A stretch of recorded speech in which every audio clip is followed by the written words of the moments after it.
ओम नमो भगवते वासुदेवाय। ओम नमो भगवते वासुदेवाय।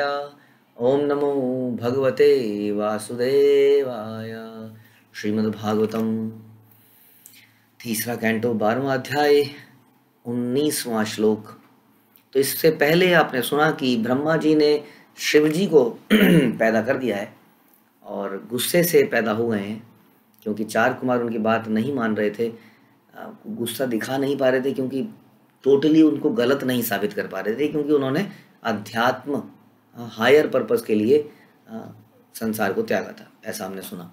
लेकिन फिर भी क्रोध आ ही गया और आंखों के बीच में से निकल ही गया, तो रुद्र अवतार हुए जिन्होंने रोना शुरू कर दिया। ब्रह्मा जी ने कहा चुप हो जाओ, तुम्हारे 11 नाम देता हूँ, तुम्हें 11 पत्नियां देता हूँ, तुम्हें रहने का स्थान देता हूँ, अब चुप हो जाओ, जाओ और सृष्टि करो। जब उन्होंने सृष्टि करनी शुरू करी तो चारों तरफ उन्होंने अपने ही जैसे लोग पैदा कर दिए, भयंकर। और लोग इतने भयानक हो गए कि ब्रह्मा जी को खतरा हो गया, ब्रह्मांड को निगलने लगे, ब्रह्मा जी के पीछे पड़ गए, ब्रह्मा जी को ही समाप्त करने आ गए। तब उन्होंने कहा कि देखिए, आप तपस्या कीजिए, पहले शुद्धता लाइए, इंद्रियों पे संयम पाइए, और फिर आगे की बात करेंगे। तो हम इसलिए देखते हैं कि शिव जी तपस्या में लगे रहते हैं और इतना शुद्ध बन गए हैं कि वैष्णव में उनका रेफरेंस दिया जाता है, वैष्णव यथा शंभु। आगे क्या होता है सुनते हैं। तपसा एव परम ज्योति भगवंतम अधोक्षजम सर्वभूता गुहावासम अज्ञसा विंदते पुमान। एकमात्र तपस्या से उन भगवान के भी पास पहुंचा जा सकता है जो प्रत्येक जीवों के हृदय के भीतर हैं, किंतु साथ ही साथ समस्त इंद्रियों की पहुंच से बाहर हैं। This is the way. कई लोग संसार में बोलते हैं क्या जरूरत है ये सब करने की। हाँ, भगवान का बर्थडे है, तुम लोग भूखे हो। और कई बार हमारे भक्त भी कंफ्यूज जाते हैं, बात तो सही कह रहा है, बर्थडे के दिन तो भूखे नहीं रहते हम, तो खाना चाहिए, पार्टी करनी चाहिए। हाँ, ये ऑथोराइज तरीका नहीं है। आपको हर चीज़ का एक ऑथोराइज तरीका होता है, हर विद्या का, जो कि उस विद्या के निपुण लोग हमें बताते हैं। हम अपने मन से नहीं कर सकते, जैसा कि आजकल का कल्चर बन चुका है। भगवान को प्राप्त करने के लिए अपने मनगढ़ंत कोई भी तरीका बना लिया जाता है। भगवान को प्राप्त करने का तरीका तपस्या है। जब हम अपनी इंद्रियों को रेस्ट्रेन करते हैं अपनी इच्छा से, उसी को तपस्या कहते हैं। सिंपल। तपस्या मतलब नहीं है कि आप दरवाजे के अंदर अपना हाथ घुसा दें, मैं तपस्या कर रहा हूँ, खून निकलेगा। हाँ, ऐसा नहीं है। तपस्या का सिंपल मतलब है कि जब हम अपनी इच्छा से कुछ कष्ट लेते हैं, या कष्ट लेने को भी समझ में ना आना मुश्किल है, तो अपनी इच्छा से अपनी इंद्रियों के विषय से अलग करते हैं। सामने खाना पड़ा है माना, लेकिन आप कहेंगे नहीं, खाना नहीं खाऊंगा क्योंकि मेरा व्रत है। ये क्या हो गया? ये तपस्या हो गया। खाना आपके पास है ही नहीं, भूखे हो, ये तपस्या नहीं है।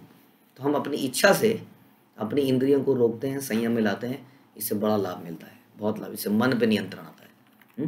तो बता रहे हैं कि तपस्या से जो प्रत्येक जीव के हृदय के भीतर है, किंतु साथ ही साथ समस्त इंद्रियों की पहुंच से बाहर है, कौन? भगवान। उनको प्राप्त किया जा सकता है। मैत्रेय उवाच, श्री मैत्रेय ने कहा, एवं आत्मभुवा आदिष्टः परिक्रम्य गिरां पतिं बाणम इति आमंत्र्य विवेश तपसेवनम। श्री मैत्रेय ने कहा, इस तरह ब्रह्मा द्वारा आदेशित होने पर रुद्रों ने वेदों के स्वामी अपने पिता की प्रदक्षिणा करी, और हाँ कहते हुए उन्होंने तपस्या करने के लिए वन में प्रवेश किया। तो रुद्र जो है, ये सारे के सारे अब ये मान गए कि हम तपस्या करेंगे। ओके, ब्रह्मा जी की बात मान ली। अथा भिद्यायतः सर्गम दश पुत्रा प्रजगिरे भगवच्छत्युक्तस्य लोक संतान हेतवः। पूर्ण पुरुषोत्तम भगवान द्वारा शक्ति प्रदान किए जाने पर ब्रह्मा ने जीवों को उत्पन्न करने की सोची, और संतानों के विस्तार के लिए 10 पुत्र उत्पन्न किए। अभी तक तो थोड़ा सा जो इनिंग्स ब्रह्मा जी ने खेली है उसमें ज़्यादा स्कोरिंग नहीं हो पाई, क्योंकि 4 कुमारों ने मना कर दिया। शिव जी को बोला, उनको रोकना पड़ गया कि तुम ठीक से नहीं कर रहे हो, अच्छे से बैटिंग नहीं कर रहे हो, अब मैं कुछ और करता हूँ। तो ब्रह्मा जी ने अपने आप फिर और 10 पुत्र पैदा किया। ब्रह्मा जी की पत्नी तो है नहीं, हाँ, तो उनके कैसे कैसे पुत्र हुए, कहाँ कहाँ से हुए, इसके बारे में हम सुनेंगे। तो उन्होंने 10 और पुत्र उत्पन्न किए। उनका नाम इस प्रकार है, मरीचि अत्रि अंगीरसो पुलस्त्या पुलह क्रतु भृगु वशिष्ठ दक्षा चा दशमः तत्र नारदः। इस तरह मरीचि, अत्रि, अंगीरा, पुलस्त्य, पुलह, क्रतु, भृगु, वशिष्ठ, दक्ष तथा 10वें पुत्र नारद उत्पन्न हुए।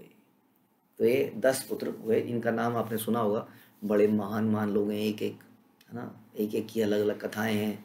मरीचि, अत्रि, अत्रि की इतनी कहानी सुनी आपने। मरीचि, अंगीरा, पुलस्त्य, पुलह, क्रतु, भृगु, वशिष्ठ, दक्ष और नारद। तो विराट जगत के सृजन, पालन तथा संहार की संपूर्ण प्रक्रिया बद्ध जीवों को भगवत धाम जाने के लिए है। आप जानते हैं कि इतनी मेहनत क्यों करी जा रही है, ब्रह्मा जी इतनी मेहनत क्यों कर रहे हैं। हाँ, ब्रह्मा जी क्या बहुत बच्चों के प्यारे हैं कि कई लोग होते हैं ना, मुझे बच्चे बहुत अच्छे लगते हैं, ऐसा है क्या? नहीं, ऐसा बिल्कुल नहीं है, क्योंकि ब्रह्मा जी की ना तो कोई पत्नी है, ना उनकी कोई गृहस्थी है वास्तव में। हाँ, वो तो भगवान की प्रसन्नता के लिए कर रहे हैं। क्यों कर रहे हैं? ताकि संसार में जीवात्माओं को आने का मौका मिले, क्योंकि ऐसी बहुत सारी जीवात्माएं हैं जो विद्रोह पे उतर आई हैं। अब उन्हें ठीक करने की आवश्यकता है। हाँ, कई सारी मशीनें हैं खराब हो गई हैं, उनको रिपेयर सेंटर में भेजना है। ये संसार रिपेयर सेंटर है, यहाँ हमारा दिमाग दुरुस्त होता है धीरे धीरे। तो इसलिए ब्रह्मा जी हमारे लिए ऐसा कर रहे हैं। ब्रह्मा ने अपने सर्जनात्मक प्रयास में सहायता के लिए रुद्र को उत्पन्न किया, किंतु रुद्र ने, आप जानते हैं क्या हो गया। फलतः ब्रह्मा ने अच्छे बच्चों की टोली का दूसरी टोली बनाने की सोची, किंतु वे भली भांति जानते थे कि भगवत भक्ति के बिना बद्ध जीवों का कोई लाभ नहीं मिल सकता। ठीक है, यानी कि केवल बच्चे पैदा करने से काम नहीं चलेगा।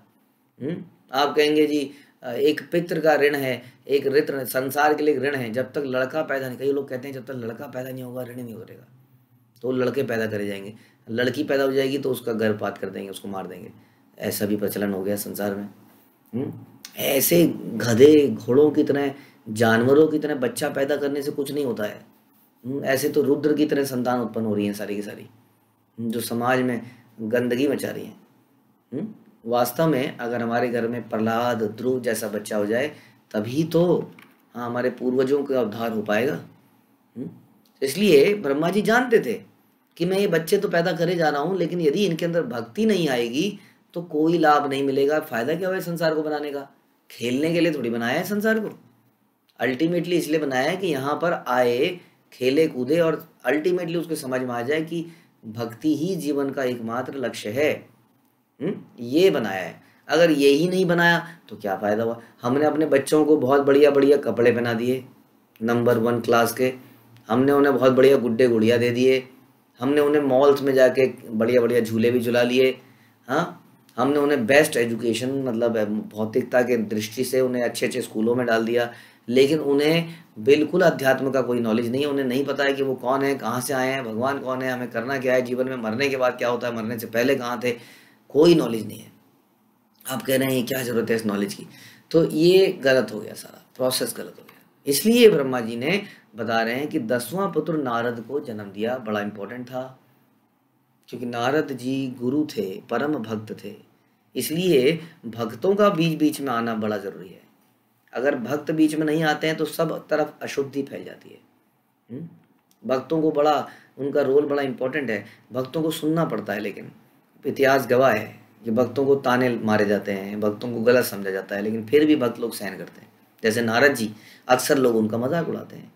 हम जब भक्ति में नहीं जुड़े थे तो बचपन से हमारी घटिया घटिया 2 कौड़ी की पिक्चरों में नारद जी के कैरेक्टर को इतना उछाला गया, ऐसा दिखाया गया कि नारद इस बेपैंदी का लोटा, और केवल उनको नारायण नारायण करना आता है। घटिया सा कैरेक्टर, हंसने वाला। बहुत ही दुख होता है, बहुत अपराध हुए हमसे, हाँ, हमारे साहित्य के प्रति, क्योंकि ऐसा टीवी में, पिक्चरों में, सीरियलों में दिखाया गया, हमारे दिमाग में गंदगी डाली गई। नारद जैसे महान इंसान संसार में पैदा ही नहीं हुआ है कभी आज तक। ऐसे इंसान की मजाक उड़ाई जाती है। ऐसा हमने चरित्र पैदा कर लिया। यहाँ पर बता रहे हैं कि 9 बच्चों के बाद में नारद को पैदा इसलिए किया ताकि असली पर्पस नारद जी दे पाए जीवन का, कि भगवत भक्ति के बिना कोई व्यक्ति कर्म के किसी भी क्षेत्र में उन्नति नहीं कर सकता। कोई भी क्षेत्र में उन्नति कर ले, that is zero, it is a big zero. जो लोग मैथमेटिक्स जानते हैं वो इस बात को जानते हैं कि 0 + 0 + 0 + 0 + 0 + 0 इट इज 0। हमारे आचार्य कहते हैं कि आपने जो भी संसार में कमाया वो 0 है। अच्छी पत्नी आई 0 है, अच्छे बच्चे हुए 0 है, अच्छी डिग्री मिली 0 है, अच्छी सैलरी मिली 0, अच्छा घर है, सब 0 है। सबको जोड़ देंगे तो क्या मिलेगा? 0 है। जब तक कृष्ण इसमें नहीं है, और Krishna is like that one जो कि जीरो के आगे लगता है तो उसकी वैल्यू बन जाती है।